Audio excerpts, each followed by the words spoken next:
ओम नमो भगवते वासुदेवाय। स्वागत है आप सभी का बरगदेश्वर महादेव मंदिर उन्नाव के इस दिव्य यूट्यूब चैनल पर। आज हम सुनने जा रहे हैं ब्रह्मपुराण का अद्भुत प्रसंग, स्वर्ग और नरक में ले जाने वाले धर्माधर्म का निरूपण, अध्याय 94। और हाँ, कल से आप सभी भक्तों को पद्म पुराण सुनने को मिलेगी। समय वही 5 शाम का रहेगा। यदि आप भी ऐसे ही दिव्य पुराण प्रसंगों को सुनना चाहते हैं तो हमारे चैनल बरगदेश्वर महादेव मंदिर उन्नाव को सब्सक्राइब करें। हर दिन शाम 5 बजे हमारे चैनल पर आपको ब्रह्मपुराण कथा सुनने को मिलेगी और धीरे धीरे हम सभी 18 पुराणों की कथाएं आप तक लेकर आएंगे। अगर आपको किसी विशेष पुराण या प्रसंग से जुड़ी जानकारी चाहिए तो कमेंट में जरूर पूछें, हम आपकी जिज्ञासाओं का समाधान अवश्य करेंगे। तो आइए शुरू करते हैं दिव्य कथा। पार्वती जी ने कहा, भगवान सर्वभूतेश्वर देव दानव वंदित विभो, मुझे मनुष्यों के धर्म और अधर्म के विषय में संदेह है। देव, आप उसका समाधान कीजिए। देहधारी जीव सदा मन, वाणी और क्रियारूप त्रिविध बंधनों द्वारा बंधते हैं, फिर किन साधनों से और किस प्रकार उनकी मुक्ति होती है, ये बताइए। देव, किस स्वभाव से, कैसे कर्म से अथवा किन सदाचारों एवं सद्गुणों से संसार के मनुष्य स्वर्गलोक में जाते हैं। शिवजी बोले, देवी, तुम धर्म और अर्थ के तत्व को जानने वाली और निरंतर धर्म में तत्पर रहने वाली हो। तुम्हारा प्रश्न सब प्राणियों के लिए हितकारी और उनकी बुद्धि को बढ़ाने वाला है। मैं उसका उत्तर देता हूँ, सुनो। जो मनुष्य सब प्रकार के लिंगों बाह्य चिन्हों से रहित, सत्य धर्म के परायण तथा शांत हैं, जिनके सभी संशय नष्ट हो गए हैं, वे अधर्म या धर्म से नहीं बंधते। जो प्रलय और उत्पत्ति के तत्वज्ञ, सर्वज्ञ, सर्वदर्शी और वीतराग हैं, वे पुरुष कर्मों के बंधन से मुक्त हो जाते हैं। जो मन, वाणी और क्रिया द्वारा किसी की हिंसा नहीं करते तथा किसी के प्रति आसक्त नहीं होते, वे कर्म बंधन में नहीं पड़ते। जो प्राण संहार से दूर रहने वाले, सुशील, दयालु, प्रिय और अप्रिय को समान समझने वाले तथा जितेंद्रिय हैं, वे भी कर्मों से नहीं बंधते। जो सब प्राणियों पर दया रखते, सब जीवों के लिए विश्वास पात्र बने रहते और हिंसापूर्ण बर्ताव का त्याग कर देते हैं, वे मनुष्य स्वर्गलोक में जाने वाले हैं। जो पराये धन के प्रति कभी ममता नहीं रखते और पराई स्त्रियों से सदा दूर रहते हैं तथा जो धर्मतः प्राप्त अर्थ का ही उपभोग करने वाले हैं, वे मनुष्य स्वर्गागामी होते हैं। जो परस्त्रियों के प्रति सदा माता, बहन और पुत्री का सा बर्ताव करते हैं, वे मानव स्वर्गलोक में जाते हैं। जो केवल अपनी ही स्त्री के प्रति अनुराग रखते, ऋतुकाल आने पर ही पत्नी के साथ समागम करते तथा विषय सुखों के उपभोग में कभी आसक्त नहीं होते, वे ही मनुष्य स्वर्गलोक के यात्री होते हैं। जो अपने सदाचार के कारण पराई स्त्रियों की ओर से सदा आंखें बंद किए रहते हैं, इंद्रियों को अपने अधीन रखते और शील की सदा रक्षा करते हैं, वे मानव स्वर्गगामी होते हैं। ये देव मार्ग है। मनुष्यों को सदा इसका सेवन करना चाहिए। विद्वान पुरुषों को सदा उसी मार्ग का सेवन करना चाहिए जो वासना द्वारा निर्मित न हो, जिसमें किसी का व्यर्थ ही अपकार न होता हो और जहां दान, सत्कर्म, तपस्या, शील, शौच तथा दयाभाव का दर्शन होता हो। स्वर्ग मार्ग की इच्छा रखने वाले पुरुषों को इसके विपरीत मार्ग का आश्रय नहीं लेना चाहिए। जो अपने अथवा दूसरे के लिए अधर्मयुक्त बात नहीं कहते और कभी झूठ नहीं बोलते, वे मनुष्य स्वर्गलोक में जाते हैं। जो जीविका अथवा धर्म के लिए या स्वेच्छा से ही कभी असत्य भाषण नहीं करते, अपितु स्पष्ट, कोमल, मधुर, पापरहित एवं स्वागतपूर्ण वचन बोलते हैं, वे मनुष्य स्वर्गलोक में जाने के अधिकारी हैं। जो कठोर, कड़वी तथा निष्ठुर बात मुंह से नहीं निकालते, चुगली नहीं खाते, साधुता से रहते हैं, कठोर भाषण और परद्रोह त्याग देते हैं तथा संपूर्ण भूतों के प्रति सम एवं जितेंद्रिय होते हैं, वे मनुष्य स्वर्गलोक में जाते हैं। जो शठों से बात नहीं करते, विरुद्ध कर्मों को त्याग देते, कोमल वचन बोलते, क्रोध न करके मनोहर वाणी मुंह से निकालते और कुपित होने पर भी शांति धारण करते हैं, वे मानव स्वर्गागामी होते हैं। देवी, ये वाणी द्वारा पाला जाने वाला धर्म है। शुभ तथा सत्य गुणों वाले विद्वान मनुष्यों को सदा इसका सेवन करना चाहिए। कल्याणी, मानसिक धर्म से युक्त मनुष्य सदा स्वर्ग में जाते हैं। मैं उनका वर्णन करता हूँ, सुनो। निर्जन वन में रखे हुए पराये धन पर जब दृष्टि पड़े, उस समय जो मन से भी उसे लेना नहीं चाहते, वे स्वर्गागामी होते हैं। इसी प्रकार जो पराई स्त्रियों को एकांत में पाकर मन के द्वारा भी कामवश उन्हें नहीं ग्रहण करते, जो शत्रु और मित्र को सदा एक चित्त से अपनाते, शास्त्रों का अध्ययन करते, पवित्र एवं सत्य प्रतिज्ञ होते और अपने ही धन से संतुष्ट रहते हैं, जिनसे दूसरों को कष्ट नहीं पहुंचता और जिनके चित्त में सदा मैत्री का भाव बना रहता है, जो सब प्राणियों पर निरंतर दयाभाव बनाए रहते हैं, वे मनुष्य स्वर्गलोक में जाने के अधिकारी हैं। जो ज्ञानवान, क्रियावान, क्षमावान, सुहृद प्रेमी, धर्माधर्म के ज्ञाता और शुभाशुभ कर्मों के फल संग्रह के प्रति उदासीन रहते हैं, जो पापियों को त्याग देते, देवताओं और द्विजों की सेवा में संलग्न रहते एवं गुरुजनों के आने पर खड़े होकर उनका स्वागत करते हैं, वे मानव स्वर्गलोक में जाते हैं। देवी, जो लोग शुभ कर्मों के फलस्वरूप स्वर्ग मार्ग पर जाते हैं, उनका मैंने वर्णन किया। अब तुम और क्या सुनना चाहती हो? पार्वती जी बोली, महेश्वर, मेरे मन में मनुष्यों के संबंध में एक और महान संशय है, अतः आप उसका भली भांति समाधान करें। प्रभो, मनुष्य किस कर्म से इस पृथ्वी पर बड़ी आयु प्राप्त करता है और किस कर्म से उसकी आयु क्षीण हो जाती है? आप कर्मों के परिणाम का वर्णन करें। शिव जी बोले, देवी, कर्मों का फल जैसे प्राप्त होता है उसका वर्णन करता हूँ, सुनो। मर्त्यलोक में सब मनुष्य अपने अपने कर्मों का फल भोगते हैं।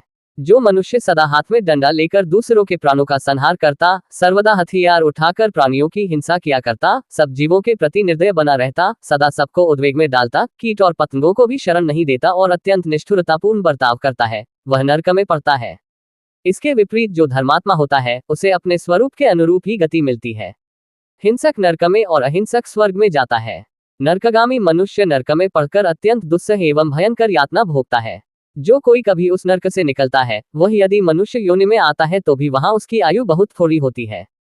देवी, जो शुभ कर्म करते हुए जीवन व्यतीत करता है, प्राणियों की हिंसा से दूर रहता है, जो शस्त्र और दंड का त्याग करके कभी किसी की हिंसा नहीं करता, न मरवाता है, न मारता है और न मारने वाले का अनुमोदन ही करता है, जिसका सभी प्राणियों के प्रति स्नेह है तथा जो अपने और पराये में समान भाव रखता है, ऐसा पुरुष सदा देवपद को प्राप्त होता है। देवी, वह अपने शुभ कर्मों से प्राप्त देवोचित सुख भोगों का प्रसन्नतापूर्वक उपभोग करता है। वह यदि कभी मनुष्य लोक में आता है तो उसकी बड़ी आयु होती है। ये बड़ी आयु वाले सदाचारी एवं पुण्यात्मा मनुष्यों का मार्ग है। जीवों की हिंसा का त्याग करने से इसकी प्राप्ति होती है, ये ब्रह्मा जी का कथन है। पार्वती जी ने पूछा, भगवान, कैसे शील और सदाचार वाला पुरुष किन कर्मों अथवा किस दान से स्वर्ग में जाता है? महादेव जी बोले, जो ब्राह्मण का सत्कार करने वाला तथा दीन दुखी और कृपण आदि को भक्ष्य भोज्य अन्न पान एवं वस्त्र देने वाला है, जो यज्ञमंडप धर्मशाला पौंसला तथा पुष्करिणी बनवाता है, मन और इंद्रियों को वश में करके शुद्ध भाव से नित्य नैमित्तिक आदि कर्म करता है, आसन शय्या सवारी घर रत्न धन खेत की उपज तथा खेत आदि वस्तुओं का सदा शांत चित्त से दान करता है। देवी, ऐसा मनुष्य देवलोक में जन्म लेता है।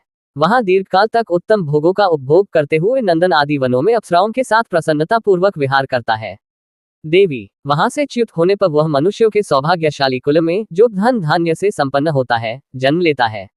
वह मानव समस्त मनोवांछित गुणों से युक्त, प्रसन्न, प्रचुर भोग सामग्रियों से संपन्न एवं धनवान होता है। पार्वती, जो दानशील महाभाग प्राणी हैं, ब्रह्मा जी ने उन्हें सर्वप्रिय बतलाया है। इनके सिवा दूसरे मनुष्य ऐसे हैं जो देने में कृपण होते हैं। वे मूर्ख घर में रहते हुए भी किसी को अन्न नहीं देते। दीनों, अंधों, कृपणों, दुखियों, याचकों और अतिथियों को न देखकर मुंह फेर लेते हैं। उनके याचना करते हरने पर भी अनसुनी करके पीछे लौट जाते हैं। कभी किसी को धन वस्त्र भोग स्वर्ग गौ और भांति भांति के खाद्य पदार्थ नहीं देते। जो लोभी प्रनास्तिक और दानरहित होते हैं, वे अज्ञानी मनुष्य नरक में पड़ते हैं। कालचक्र के परिवर्तन से उन्हें जब कभी मनुष्य योनि में आना पड़ता है तब वे निर्धन कुल में जन्म पाते हैं। बुद्धि भी उनकी बहुत थोड़ी होती है। यहाँ वे भूख प्यास का कष्ट सहते हैं। सब लोग उन्हें समाज से बहिष्कृत किए रहते हैं। वे सब भोगों से निराश हो पापपूर्ण वृत्ति से जीवन निर्वाह करते हैं। उनका जन्म ऐसे कुल में होता है जहाँ भोग सामग्री बहुत थोड़ी होती है, अतः वे अल्भोगपरायण होते हैं। देवी, इस प्रकार दान न करने से मनुष्य निर्धन होते हैं।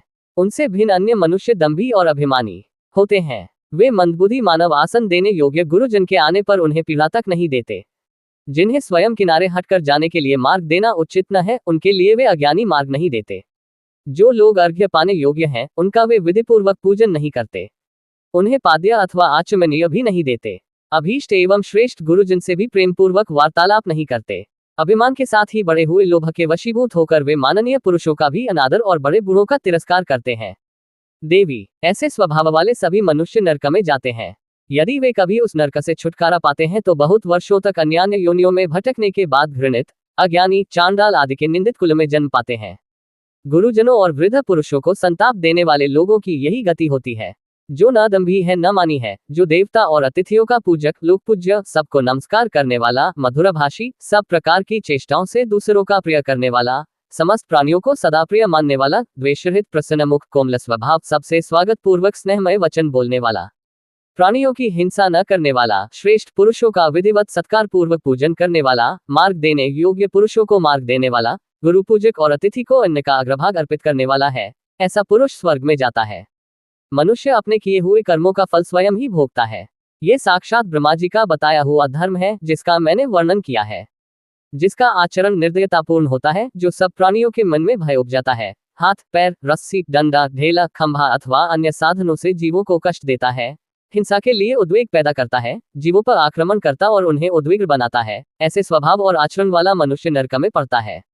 वह यदि कालक्रम से मनुष्य योनि में जाता है तो अधम कुल में जन्म लेता है, जहां उसे नाना प्रकार की बाधाएं और क्लेश सहन करने पड़ते हैं। वह अधम मनुष्य अपने किए हुए कर्मों के फलस्वरूप सब लोगों का द्वेष पात्र होता है।